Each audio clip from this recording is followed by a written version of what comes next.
Welcome to another episode of Discovering the Maverick Factor. My name is Jewel Washington, and I serve as the Vice President for Talent, Culture, and Engagement here at UTA.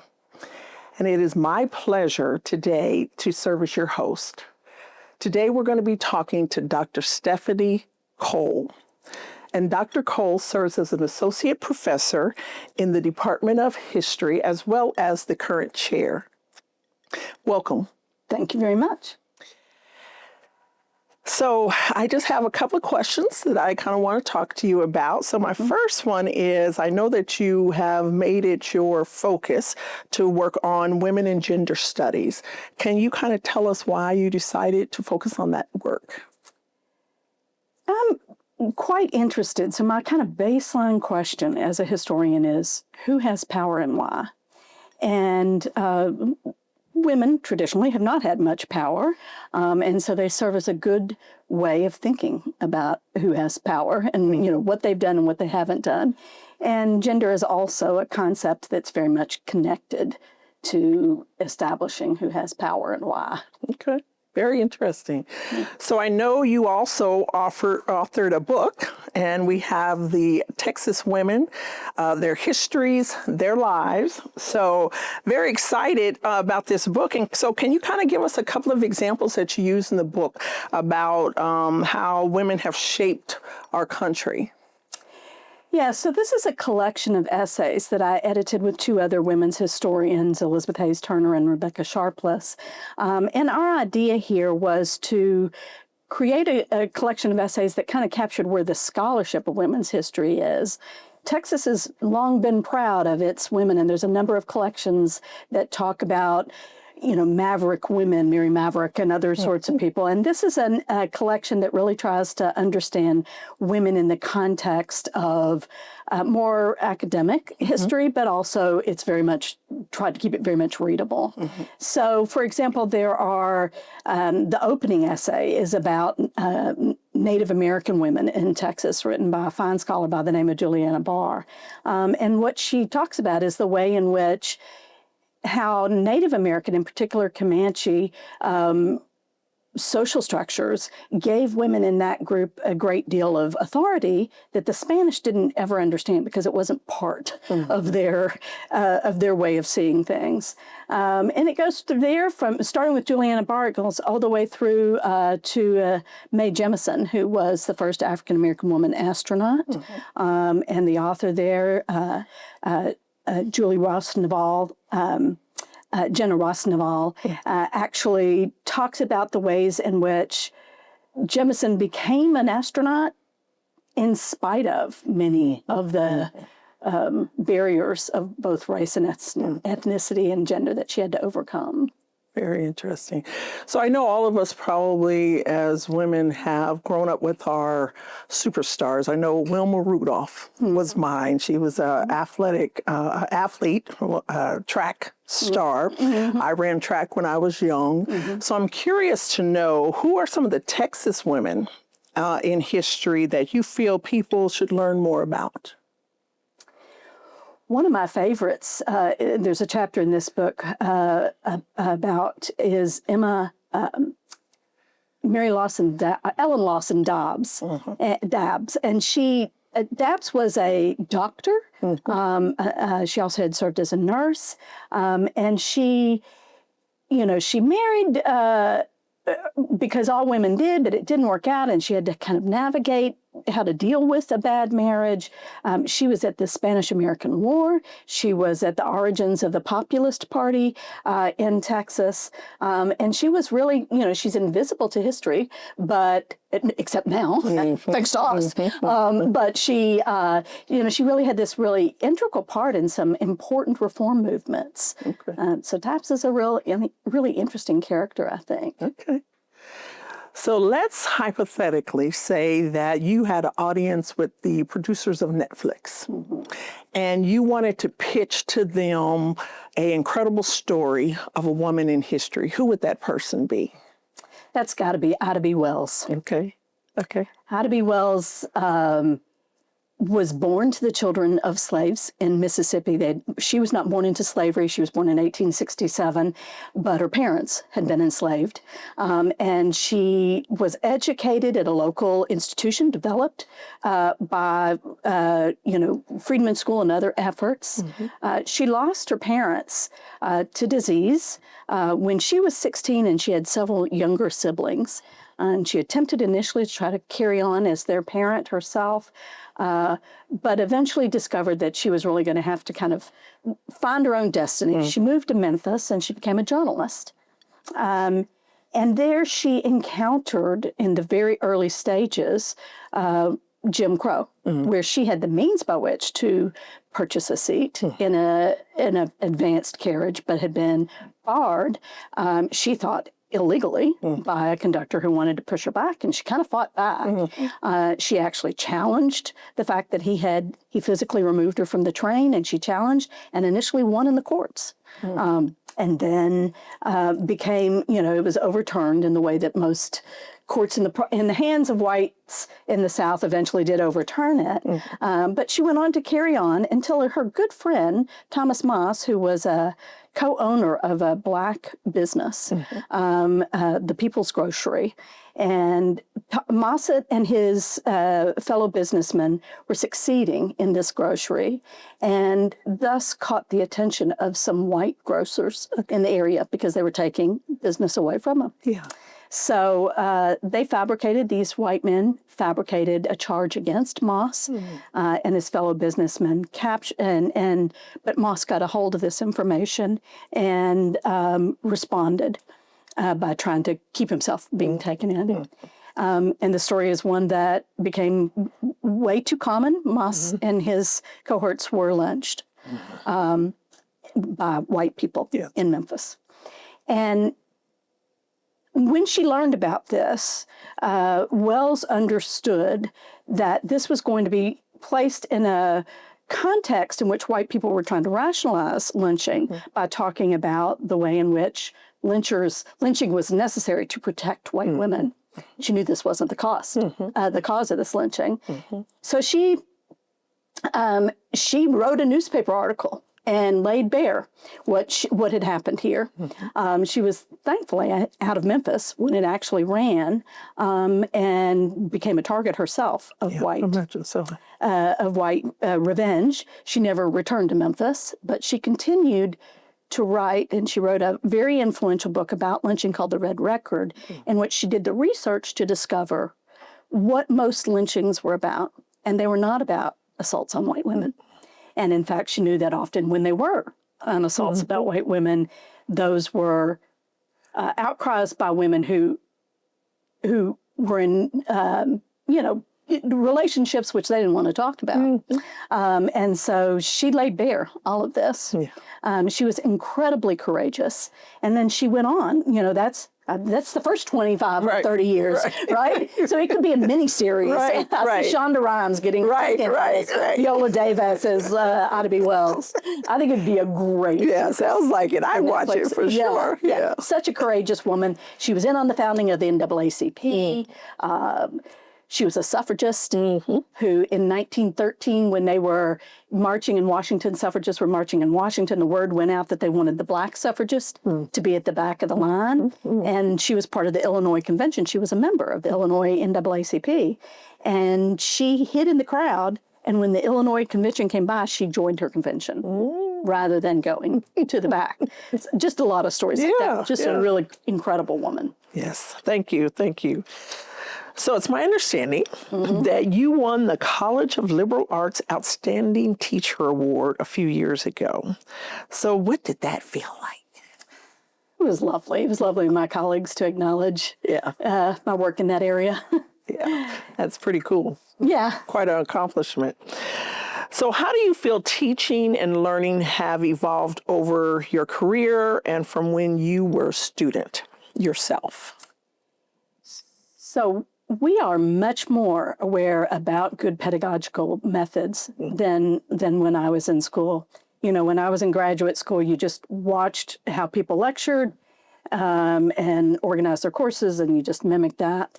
And that was usually lecturing from the stage, 3 main, midterms in a paper, and you called it done. And we now know that that's not the way a lot of learning takes place. So sometime, probably about 20 years ago, I heard through a Learning Center initiative here at UTA about team-based learning, and I've embraced that in my upper division classes, where I do lecture some, but every week they take something that I've said or something that they've read, and they work with it and try to do analysis in front of me. And so I really... we're much more engaged in my classrooms. I've always had discussions, but we're much more engaged than I was ever taught how to teach. Yes. Yeah. Sounds like it. Yeah. More interactive. Much more interactive. Definitely more engaging. Yeah. I've even, despite being a history teacher, found some ways to use service learning, course that I have on women in work. Yeah. Where I asked my students if they were willing to do so to work with an agency that helps women re-enter the workforce. And the idea here was that if they did this in the 21st century, they could see which of the things that had affected women's work, wage work in the past, and which were still here and which ones were no longer around. And I've had some really interesting experiences with students in service learning, which I never would have thought I could do. I mean, hats off to Susan Delaquant, to those people. They gave me the courage to try. It was really good. That's cool. That's really cool. So, as you know, UTA has a very unique student demographic. And we have a lot of international students from 100 plus countries. And one of those most diverse undergraduate bodies probably in the country. I think we're rated number 5 in the whole country. So how has this influenced your teaching and what you focus on in the classroom? So when I teach the U.S. history course, one of the outcomes of that is, when I first started teaching, I made certain assumptions. People know how the Senate works. People know what the Protestant, Great Awakening was or whatever, And now, so part one of that answer is I explain things. I don't assume, because I know that I have international students who never had American history in their lives. Right. In other courses, I am a U.S. historian, but I have added in some kind of comparative stuff. When I teach U.S. women's history, I try to start not only with European and Native American women, but I have a short unit on West African women, and to try to understand what happened when women came together, and how their experiences were shaped by colonial practices, as well as their own kind of indigenous power and economic relations. And, in general, I try to, when I'm teaching something, think about the ways in which, to try to lift up the way in which the conceptual issues that I'm talking about a particular version in the U.S., but, how might this work in a different context? How might assumptions about women's work differently in a different culture, time, or place? Yeah. In the world of history, we are interpreters of past cultures. Our phrase is the past is a different country, but not a different planet, right? Meaning there's a vocabulary, a discourse. Yeah. So we try to lift out those patterns so that people can apply them. Yes. In contemporary situations, in a different culture situations. Okay. And try to, I really am hoping that people might be able to do some more application. So speaking of application, for our students who might be interested in women's history, are there any podcasts, books, docuseries, or anything that you would recommend that they take a look at?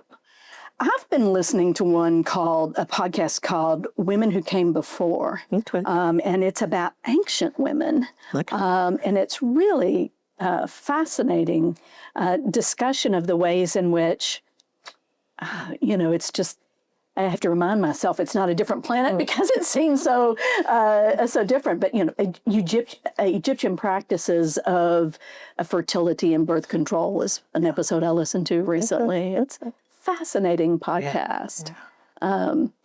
And I like a lot of the history ones. I like revisionist history, for example, as well. Malcolm Gladwell's. It's really a lot of good history podcasts. Yeah.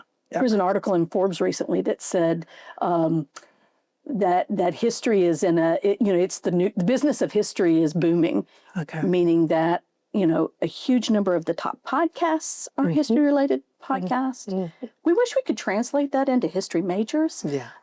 We're not doing that right now. Yeah. But we do have there's a lot of interest in history, and that's a great teaching tool too. Yeah. Okay. So during Women's History Month, what woman will you be celebrating?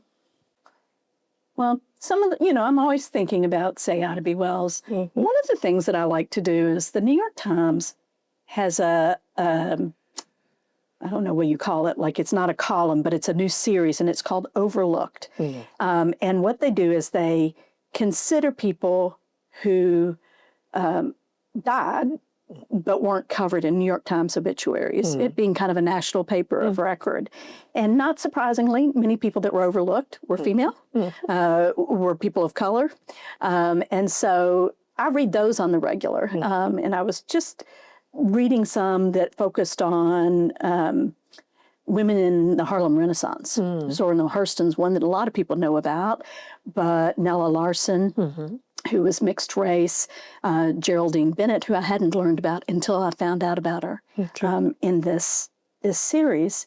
And the reason I'm thinking about these women is these are women who persisted in some times in which, there was a lot to persist against, that there were a lot of barriers to them being able to shine their own lights. Yeah. And they were able to. Yeah. The stories have tragedy. All of them have tragedy to them too. Right. But they also are great stories of resistance and persistence. Perseverance. Yeah. And this Women's History Month, resistance and persistence appeal to me. Yeah, absolutely. Absolutely. So you kind of talked about Ida B. Wells and different people, but when you were growing up, did you have a certain heroine as a child, and who was that person?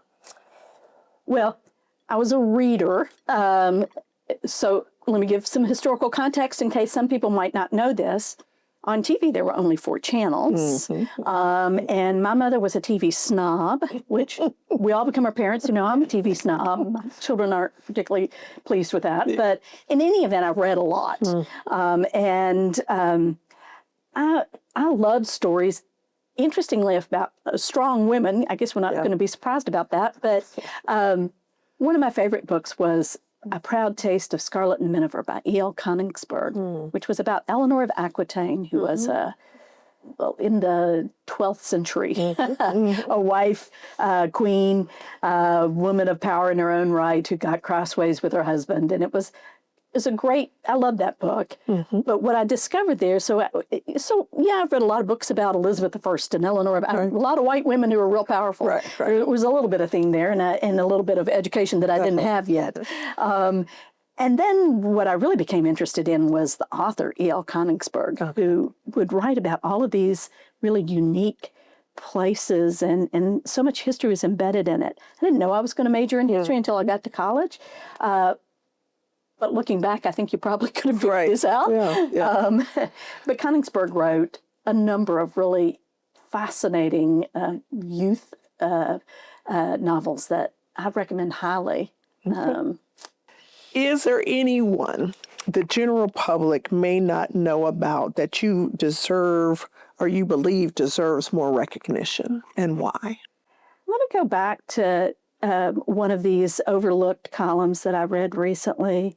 A woman by the name of Easley. And so there was a lot of attention a few years back about hidden figures, about Katherine Johnson and others, women who were computers. And this woman's story is like that. I mean, she worked for NASA originally as a human computer, and she was particularly important in some key NASA moments. But she was also really interesting because she kind of called it quits when she was tired of their stuff, and went on and learned to ski and, had this really kind of extensive charitable life. And she kind of took that experience in NASA and didn't die in the tracers, right? She went on and did some other stuff that I think is really interesting. Yeah. I have to look up her name. Harriet Easley? Something Yeah, Easley. yeah. Okay. So, Well, Dr. Cole, thank you so much for your time today. It was just a pleasure to get to know you a little bit better, and thank you so much for your work on this fascinating book. And thank all of you all for joining us today, and we'll see you the next time on Discovering the Maverick Factor.